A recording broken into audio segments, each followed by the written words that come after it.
My name is Francisco Domínguez.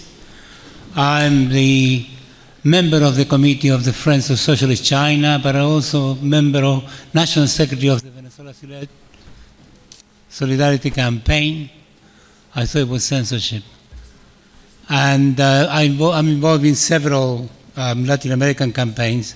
I'm a specialist on the contemporary political economy of Latin America. And I'm going to be sharing this session of the celebration and have a very distinguished panel which I'll introduce in a minute. What I want to do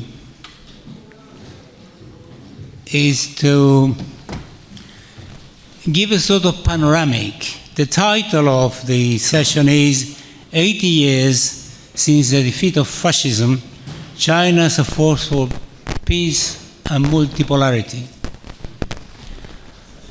If you look at the history of China, you will understand, or you understand why China is a force of peace.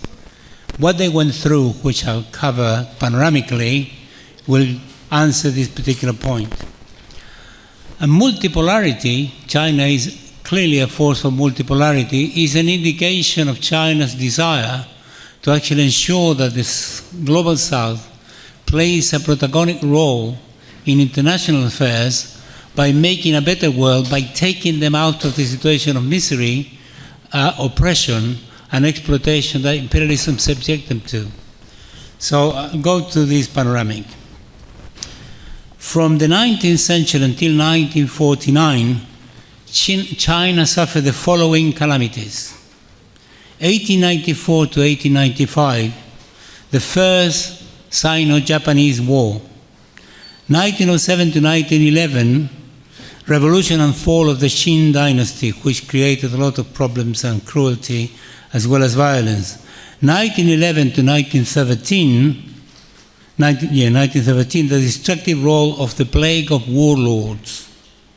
1927, the Kuomintang launches the first military offensive against the communists, and this led to 100,000 communists being slaughtered. And the White Terror that was launched afterwards, it is estimated that possibly 600,000 or more people actually were assassinated. 1931 to 1934, Japan's military occupation of Manchukuo, and Japan proclaimed the right to domain the whole of China. In other words, this World War in China began in 1931. 1934 to 1935, Chiang Kai-shek to Kuomintang launched the second offensive against the communists, leading to the 10,000 kilometers long march. Between 1935 and 1937, the Japanese expansion their military occupation of most of China's major cities, with horrible consequences in every single one of them. In 1937, the Japanese occupation of Nanjing led to the massacre in a few days, perhaps a couple of weeks, to something like 370,000 Chinese civilians, and the rape of thousands of women under the specific orders of Japanese commander Matsui Iwane. Between 1937 and 1945 was the continuation of Japanese expansion into Chinese territory. 1931 to 1945, the national resistance war against the Japanese invasion continued, and between 1945 and 1949, there was the civil war, after Japanese were defeated, between the Communist Party led by Mao Zedong and the Kuomintang led by Chiang Kai-shek. In 1949, this ended with the victory of the Chinese Revolution. In 1950, there was the Korean War, and I stop there in terms of the what China went through. So it is estimated, and these figures are very imprecise, depending on how many sources you consult, you get different figures. They're all very high. Between 1900 and 1949, the number of civilian deaths, or the number of deaths that China underwent in that period is in the region of 50 million to 100 million, depending on what you consult. You can imagine that's a real horrible catastrophe. So China not only suffered that, but it suffered, what Mao Zedong called the century of humiliation. But it began before with the evolution of the opium trade.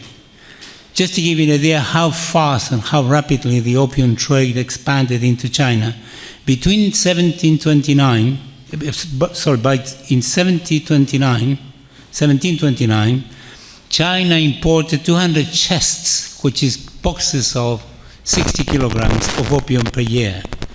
In 1767, this had gone to 1,000 chests a year. By 1820 to 1830, it had gone up to 10,000 chests a year.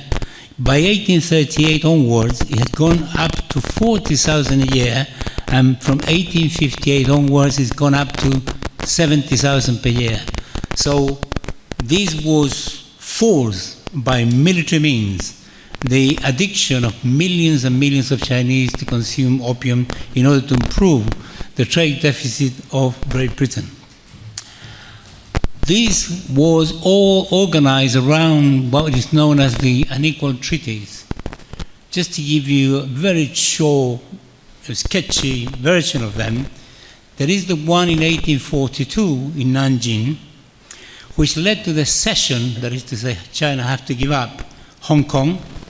They have to pay $6 million silver dollars as compensation, $3 million silver dollars to pay the debt, and then $12 million of silver dollars for the cost of the war. Imagine, Britain and others invaded China militarily, and China has to pay for the cost of the military operation. This is just incredible. In 1858, there was the Tianjin Treaty that legalized the trade of opium throughout the country, and they forced, obviously, compensation for the military expenditure. And this went as follows: 4 million silver taels to Britain, 2 million silver taels to France. This treaty was updated in 1860 to 8 million taels to Britain, silver taels to Britain, and 8 million taels to France. So, just to give you an idea of the horrible underdevelopment of China, between 1850 and 1860 alone, about 400 million silver taels left China, leaving China's financial system in the hands of the Western occupiers, particularly Britain. And then China have to give poor concessions, that is to say, territorial concessions of chunks of its territory to the Western power that occupied them, where they have military, administrative, financial control. By 1880, the number of the poor concessions, particularly poor cities, was only 34. By 1920, these poor concessions had gone up to 60. That is to say, by 1920, China had no national sovereignty almost whatsoever. And then all of this led to poverty. That's why China is very much in favor of peace, but also why it's so much in favor of improving the situation of the third world, of the global south. In 1800, between 75 to 80% of China's population lived in extreme poverty. By 1900, this has gone up to 80 to 85%. In 1949, the rate of extreme poverty had gone up to between 85 to 90. That is to say, it's getting worse and worse and worse every year. In 1900, life expectancy in China was between 24 to 32 years. In 1900, 1/3 of children died before their first year, and only half made it to adulthood. Since the 17th century, China had been hit by regular famines, epidemics, and infectious diseases: cholera, smallpox, typhoid, malaria, and more. In 1949, the year of the revolution, life expectancy was 35 years old. 80% illiteracy, and only 20% of the children actually receive education. That is what imperialism did to China in that century. So, how did China recover? Between 1949 and 1976, the year Mao Zedong died, life expectancy went from 35 to 64 years. That is to say, massive improvement. The population between 1949 and 1976 grew from 400 million to nearly 900 million, indicating the improvement in the quality of life of people, and still many of them living in poverty. By 1980, despite all of this, 80% of the population was living in extreme poverty, and by 1990 it was still over 70%. Between 1990 and 2021, it went down to zero. That's extraordinary. That is to say, in something like 30 years, China was able to take more than 800 million, it's been repeated here many times, more than 800,000 people, 800 million people, I beg your pardon, out of poverty. So the final point I want to make is regarding how China has impacted, which our speakers are going to comment in more detail, the trade between China and the Global South between 2000 and 2024. China and ASEAN, that is to say, the countries that belong to ASEAN is Brunei, Cambodia, Indonesia, Laos, Malaysia, Myanmar, the Philippines, Singapore, Thailand, and Vietnam. There is more in Asia, but it will give you an idea how much expanded. In 2000, the total trade between China and the Asian countries was 39 billion.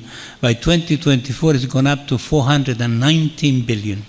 China and Africa, in 2000, the total trade between China and Africa was 10 billion.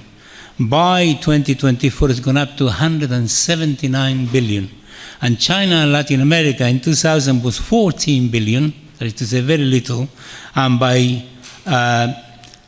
by 2024, it's gone up to 982 billion.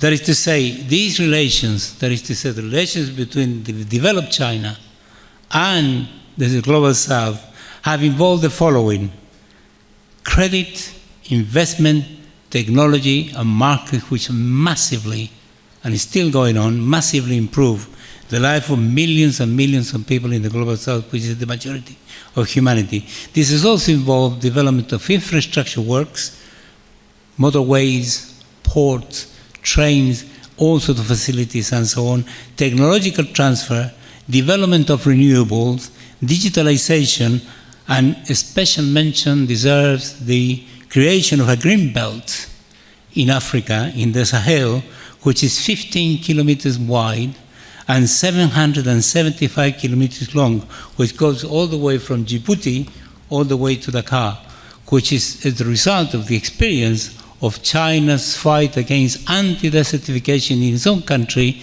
which is actually now bringing into Africa. So I leave it there for people to realize that this is the panoramic where things really start, by 2024, China is a major force politically, economically, and in every possible way to improve the life of the majority of humanity. Thank you very much, Alim.